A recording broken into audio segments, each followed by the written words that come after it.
young people around the world want to see change. Join your co-hosts, William, Anastasia, and George, as they speak to young leaders from around the world on their stories, their struggles, and most importantly, their incredible impact.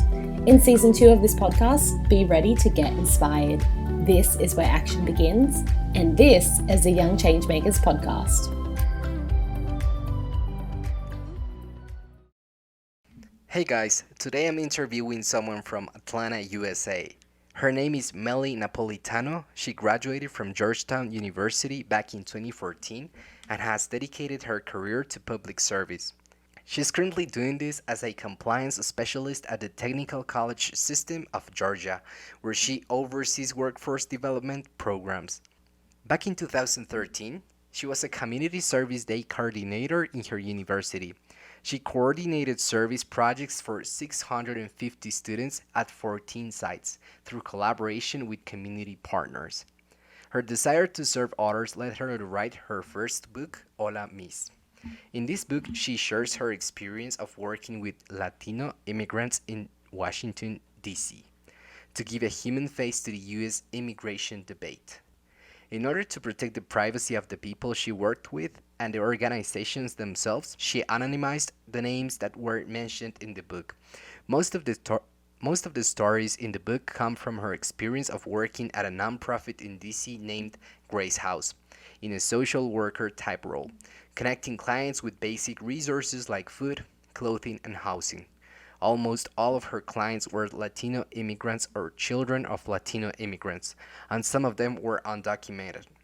Down in the episode's show notes, you will be able to find a link to the book. So I'm pretty sure we're gonna have a very interesting conversation with Mellie. Let's go. So, hi Mellie, how are you? Hi, I'm good. How are you? I'm very good, thank you. And I'm very excited to go ahead with this interview. It's a very great topic that we're going to discuss. So, thank you for your time. Oh, thank you so much for having me. I'm excited to get to share with the Young Changemakers podcast. Cool, thank you. So, we're going to start with a very general question, just like, to start speaking about all of these topics that have to do with volunteering or being involved in social impact. So, can you please tell us what benefits did you find in your life while actively volunteering? Or maybe if it was not like a volunteering type of work, what benefits did you find while being involved in social impact? Sure. Yeah. Well, volunteering has been a big part of my life since college. At Georgetown, there's a big push for students to get involved in the community. And since graduating, I've tried to stay involved. So just in general, volunteering has been a great opportunity for me to get out of my bubble and meet new people and give back to the community. Um, for example, at Georgetown, one of the things that I was involved with was the coordinating the days of service. And those were days when just hundreds of students would go and volunteer in the DC community. And that gave me a broader view of DC and the different communities in DC and just the different systemic issues that the community faced.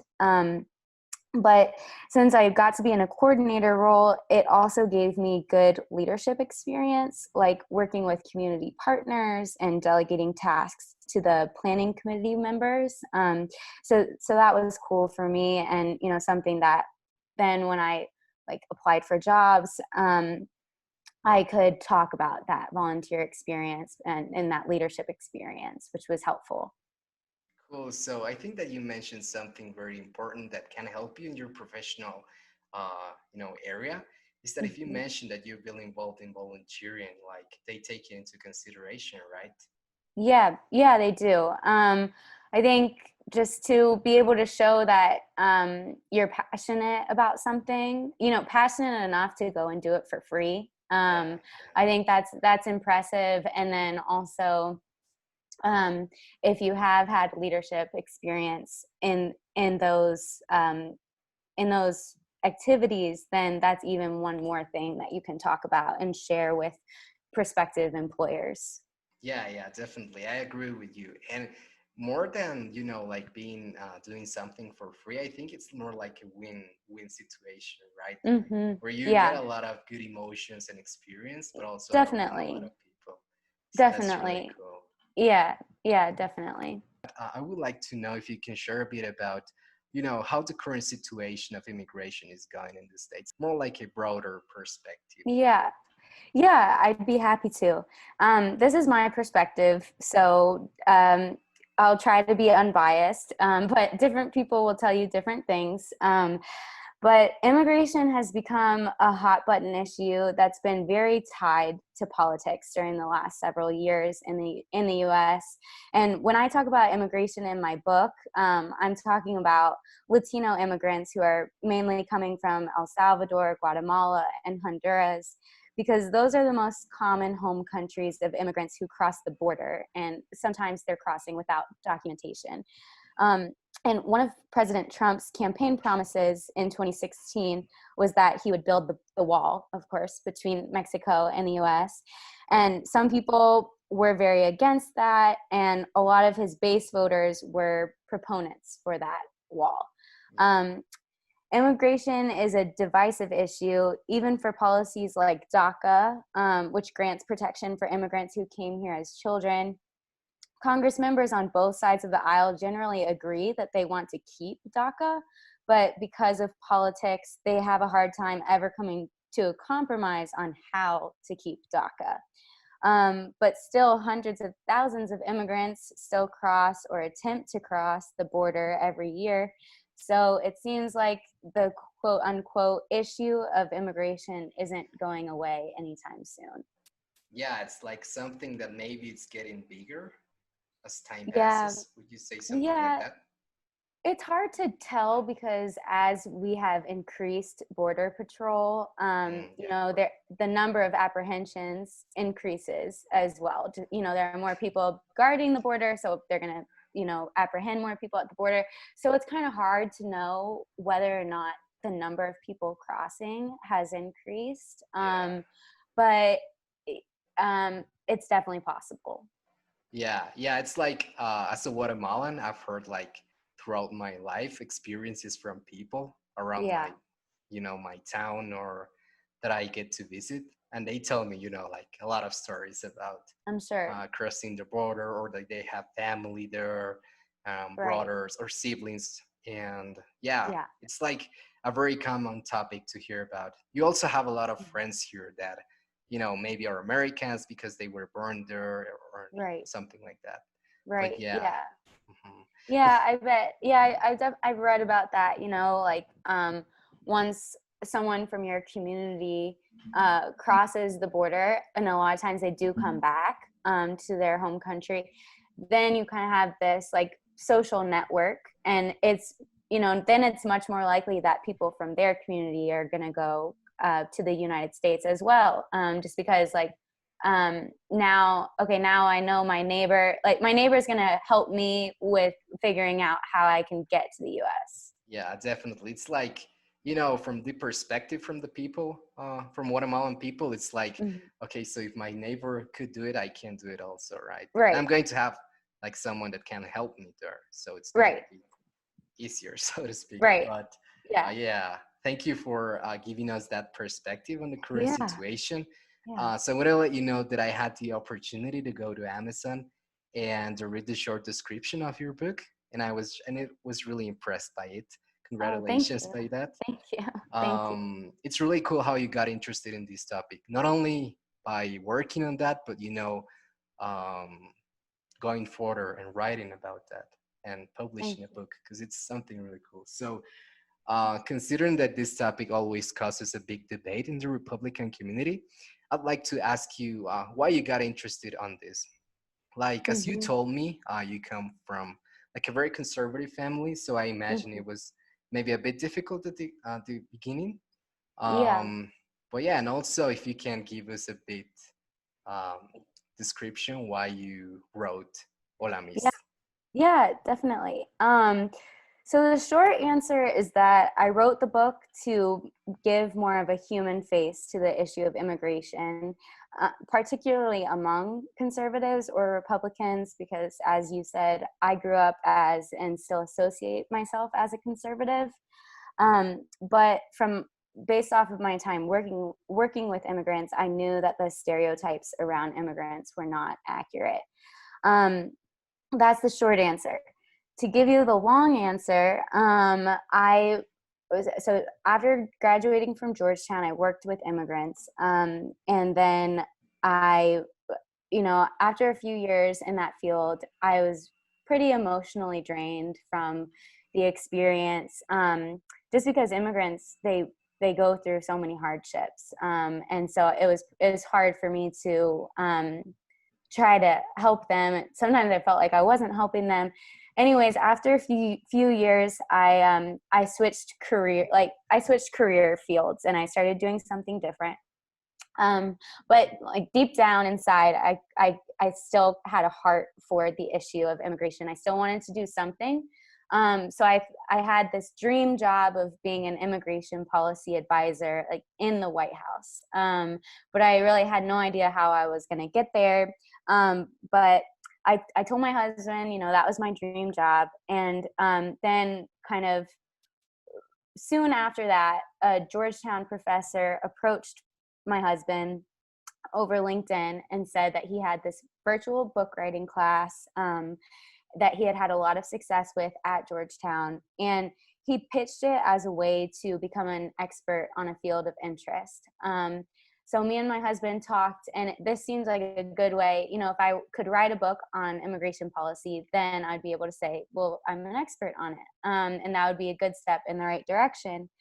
So I joined the class, and something that the professor said early on really stuck with me. And he said, people make decisions with their hearts and not their heads. So you still need to provide the facts and the data and the research in your books, but because they're gonna, and you need that because they're gonna justify their decisions with that data. But what's really gonna move them to change their mind is when you hit their emotions, and you need to tell your stories so that you'll really impact them and change their hearts about something. So I was thinking, okay, well, I grew up conservative, and somehow I changed my mind about immigration. So how did that happen? And it was because of meeting immigrants and having relationships with them. So I just started writing about that experience, and writing about this time when I was working with immigrants. And, for example, I had a teenage client named Diaz, and he seemed really sad, and he was just really quiet, and his friend actually recommended him to me, and his friend just said, he needs help. Diaz needs help. Can you meet with him? So I met with Diaz, and it was hard to understand what he needed because, like I said, he was just so quiet. So I said, well, would you like to meet with one of my colleagues who's a therapist, and she can kind of talk to you about your experience of immigrating here? So he said yes, and they met. And afterwards, I asked my colleague, how did it go? And she said, yeah, he's been through a really hard time. He saw one of his friends get killed in his yard before he immigrated here. And that's tragic, that this teenage kid had seen that. And I tried after that to continue meeting with him, but he was working at a restaurant at night, so sometimes he was late to class. So it was hard for me to meet with him, and I really didn't know how to help him. But I hope that by writing this book and sharing some of my experiences, I will be able to help people who have gone through similar experiences as Diaz. That's really deep. I feel like it's more like not only about, giving advice to these people to know how to deal with migrating to a new country, but it's also about connecting with them, right? Mm-hmm. And also, Yeah. I see that both sides need to, help each other out, because it's not only about you helping them, but it's also about them helping themselves, right? Because it's a very difficult thing. So yeah, it's really nice to hear those experiences. Hi there, we hope you're enjoying this episode so far. We just wanted to let you know that we're on social media at WeAreGCM. And don't hesitate to follow us. And if you'd like to support us further, we also have a Patreon page. Type in Global Changemakers and decide which tier is best for you. And now, on with the rest of the episode. To give an advice to our listeners. So what would you say is a good way to balance your time while starting your career? As many like to be involved in other activities such as volunteering, but struggle with this matter. Yeah, I think the best motivation is to seek out volunteer opportunities that meet your skills and your interests. That way, when it's time to go to your volunteering engagement, because maybe it's early on Saturday morning or late on Monday night, you won't drag your feet as much.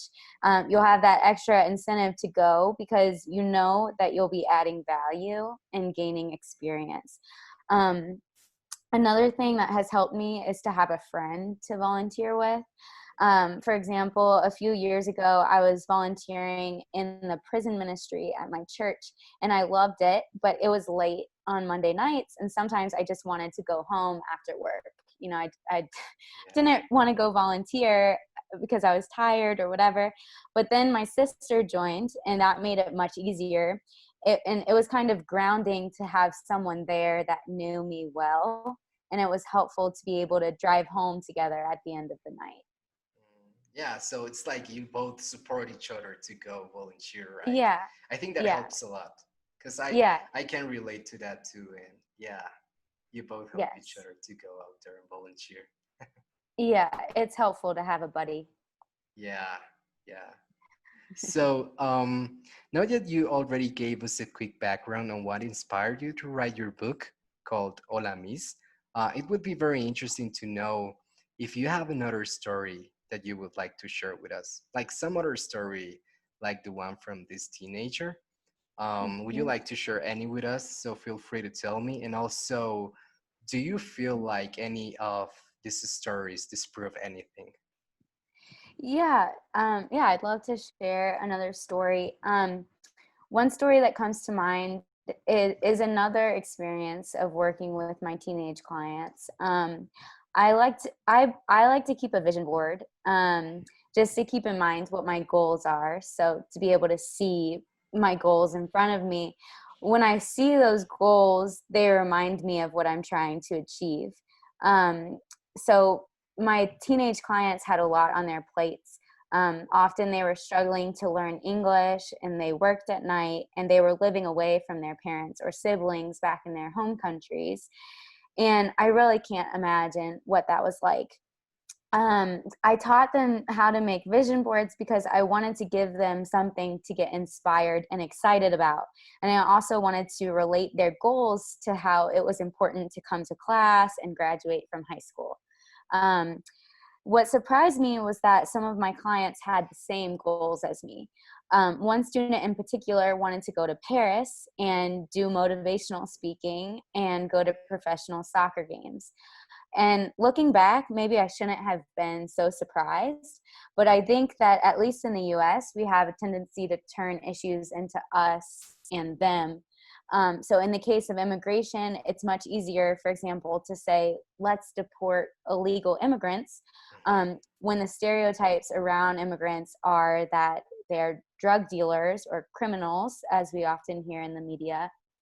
And at that point in my job, I knew that those stereotypes weren't true, because when I got to know my clients, I saw that they often worked one or more jobs and that they wanted to learn English, for example. But the vision boards were even more of a realization of the things that we had in common. So I hope that my book disproves those false stereotypes about immigrants. And I tried to do that through sharing my personal experiences, but also through providing facts about immigration, for example, that less crimes are committed in the immigrant population than in the non-immigrant American population. Cool. So it's like you want to transmit these feelings of, changing the perspective on most of the people that think that immigrants are like drug dealers or Right. like all of that. So Right. it's also not only about sharing the stories and sharing experiences on your book, but also trying to, open the eyes of the people Yeah. that maybe don't want to go deeper into the topic. Yeah. Yeah. Yeah, Okay. definitely. Yeah, I think when you don't know anyone who's an immigrant, it's really easy to just say, like, let's build this wall, or let's deport Yeah, immigrants. definitely. Because you almost don't even see them as people. You just see it as an issue or a problem. Yeah, or like numbers, right? Just like Yes. Yeah. nothing human or something like that. Right. Yeah, Right. there's a word that makes me, when I was learning English and I was listening to this word, it was like kind of weird, because the Yeah. literal translation, it's totally different to what it's referred to be. Like sometimes I've heard that to illegal immigrants, they call them aliens, right? Yeah. So like I was very confused at the beginning because I didn't know what was the real meaning of that word. But Yeah. yeah, it's like Yeah, terms like that, terms like alien or illegal, you know those are dehumanizing words. So it really, like, when we use those terms, it's impacting the way that we think about immigrants. since you had the opportunity to experience all of this in person, we already heard about the connections, the experiences, and all of that. What feelings or ideas would you like your readers to feel while finishing your book? Like, what do you hope they really take away from your book? Yeah, I know that the topic of immigration isn't exactly the same in every country. So there will be different iterations of this takeaway depending on where you're from. But from what I've read, there seems to be a common feeling towards immigrants in whatever country that we're talking about, of or this concept of us and them, and the people who have either the citizens or just the immigrants who have been there longer in the country, um, feel like they get to decide who has the right to come to their country. um, and I don't expect anyone to read my book and to wake up the next day pro-immigrant, because this isn't a black and white issue. It's very nuanced.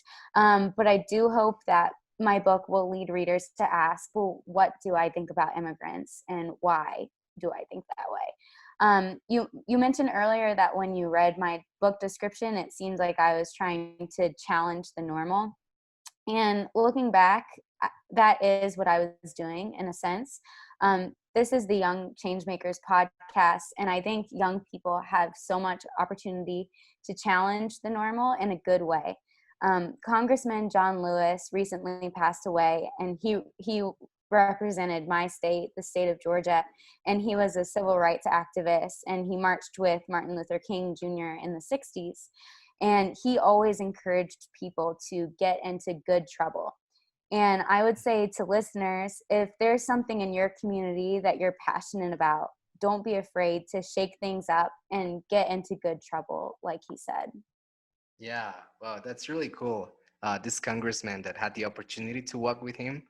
So, like, he has been in politics like for a long time, right? Yeah. Yeah, yeah. He was a congressman for until he recently passed away. Okay. And so he just created a good change and was a role model and will continue to be a role model for so many people. Cool. That's really cool. And also, I want to let you know that most of our listeners are from the US. So I really hope Okay. that, yeah, our listeners in the US are going to feel identified with this. Maybe Yeah. I feel like regardless of your ethnicity, like all of them know about this topic, right? Yeah. So it's Yeah. something that maybe it's going to be very interesting to them. So we're looking forward to that. I hope so. I hope so. So, just as a last question, Mellie, it's been a very cool interview and very enriching in terms of, like the content that has been shared. So, as the Thank last you. question, I would like to say that, that for some people it is very difficult sometimes to just sit and think what they like, right? Not Right. only in your like professional area, it also has a lot to do with your personal relationships, or what type of hobbies do you like, or what type Mhm. of spirituality you're going to follow. So it's like not all the people get to sit down and think about that. So but at this time we're not going to talk about any spiritual thing or something like that. It's more going to be about what would you recommend to someone when they have no clear idea where to start regarding volunteering, but deep down they know that they want to make a difference. Um, yeah, I think that this kind of goes back to what I was saying earlier, as far as find something that you're interested in. So if you're passionate about animals, go get involved at the animal shelter, or get involved with the Audubon Society. Or I know a lot of people are fostering animals right now, so even that is an option. Um, and don't worry about making a big difference. It can be something small. I found that a lot of times I've actually been the main recipient of the change or the impact. And volunteering has opened my worldview to so many things that I didn't grow up experiencing. And it has changed who I am as a person. And I'm really grateful for that. That's really cool. So yeah, we hope that our listeners get an idea, or um, you know get a clearer idea on what to advocate to. Like, so thank you, Mellie. It was a very cool conversation. We're looking Thank you. forward to launch this episode very soon. So it was very cool. Thank you for your time. Thank you so much, William. And thanks for having me.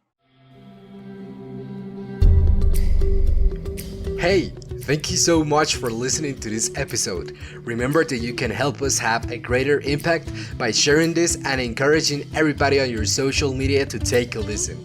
If you want to reach out, remember that the contact of the co-host is down below in the show notes, or feel free to do it on social media at WeAreGCM. We will be very happy to talk to you and answer any of your questions. Also, remember to follow us and to subscribe to this podcast. See you in the next episode. Take care.